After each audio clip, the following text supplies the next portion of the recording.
Si è appena conclusa questa degustazione che per qualcuno ha definito una macchina del tempo. Siamo con Serena Capuzzo, delegazione ICE di Padova, referente guida Venezia dei panel appunto che vengono fatti. Serena, quindi chi meglio di te può dare un giudizio su questa macchina del tempo e ci è portato indietro di quanti anni?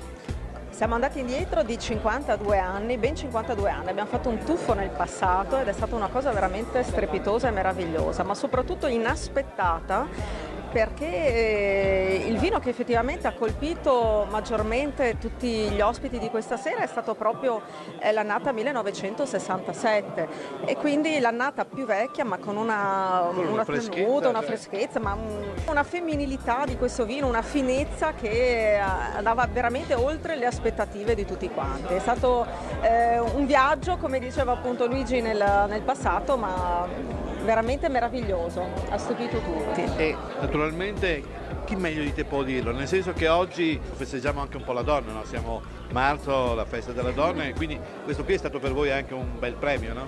Assolutamente sì, assolutamente sì. C'erano tante donne, tante ragazze? Sì, ma la delegazione di Padova è frequentata molto da donne, ma un po' tutto come l'AISE del Veneto. C'è una bella presenza di quote rose e questo ci fa molto piacere, chiaramente. Bene, che altro dire? Alla prossima occasione, perché ormai qui si susseguono tutti gli ICE provinciali del Veneto, fanno a gara a fare queste bellissime degustazioni che, come diceva Alberto Romanato, delegato appunto ICE di Padova, sono a metà strada tra, come dire, degustazioni didattiche ma anche veri e propri viaggi all'interno di questi vini, no? Assolutamente sì, teniamo proprio ai nostri soci la possibilità di far degustare, come in questo caso, delle verticali di Amarone veramente impensabili, come delle serate un pochino più didattiche, sempre alla scoperta anche magari di vitigni poco conosciuti o comunque poco valorizzati.